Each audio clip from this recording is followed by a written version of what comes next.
In this video, we're going to go from this to this. This is part 1. Make sure you like and subscribe for future videos.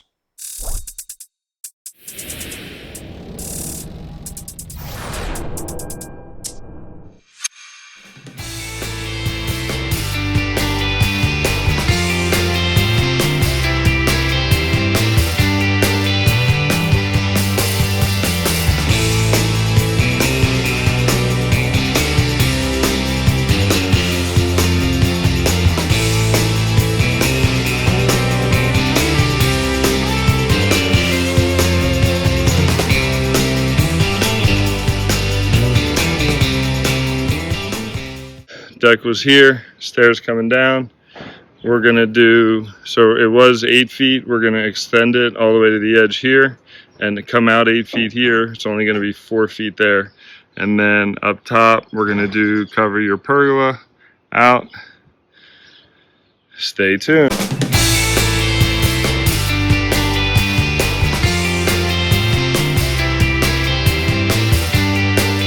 This is not the house we're working at.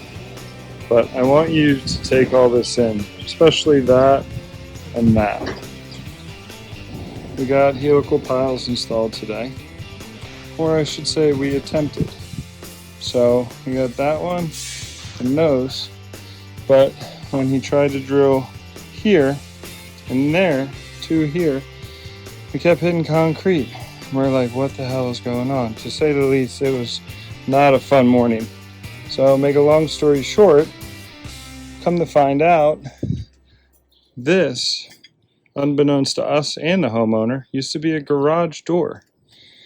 And as you can see, the concrete is angled down because back in the day, I guess this used to be a viable driveway for them and the neighbors.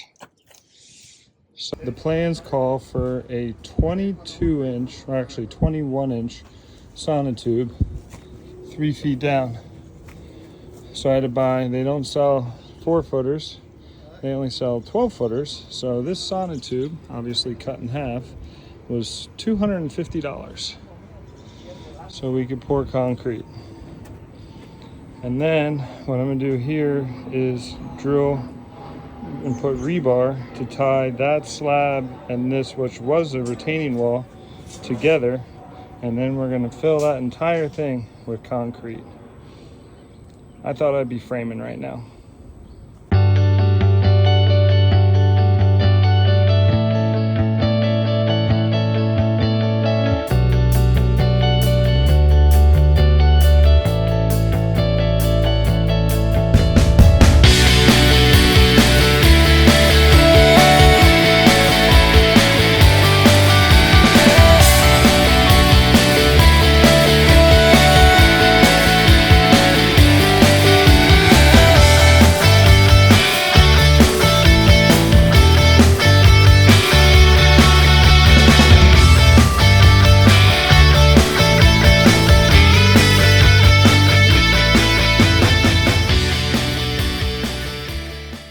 So there's a bunch of different ways to frame a deck. We prefer using drop beams.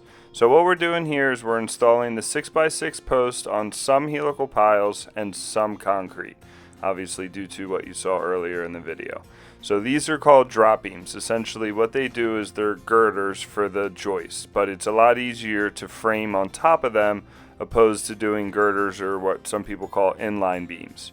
So as you can see, we're stacking all the joists on top of the drop beams and making sure they're all square. Now the big thing with pressure treated is they come in different sizes. So we're using 2x8s here, 12 inches on center. So what we do first is we mark all of them. So anywhere from 7 inches, 7 1/8, 7 1/4, 5/8, whatever they are, and then make sure that they're all going the same direction. So that way you don't get any waves in your deck boards. Anchors for the posts. So tomorrow we'll start setting the posts and get ready to start doing some some rafters. So after we set the post, we start working on the roof. The plans call for 6-inch tightened bolts, 16 inches on center with a W pattern. So because we're anchoring to brick, I didn't really trust that, so I doubled it up and we used 5/8 wedge anchors in between the 6-inch Titan bolts, and that thing's not going anywhere now. So once we get that set, now we can start focusing on the rafters.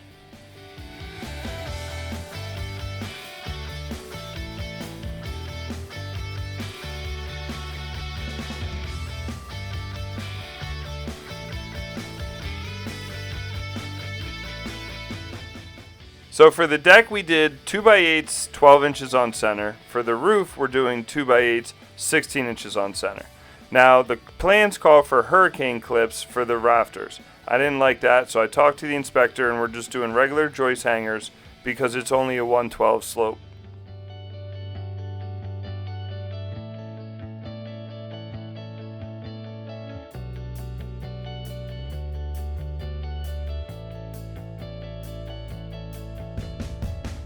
Now with the roof done, we're working on the pretty stuff. The customer chose Sedona by Decorators.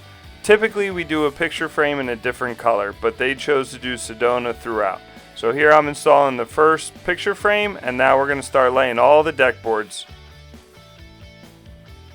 Thanks for watching part 1. Make sure you subscribe and like this video, and part 2 will be coming out next week.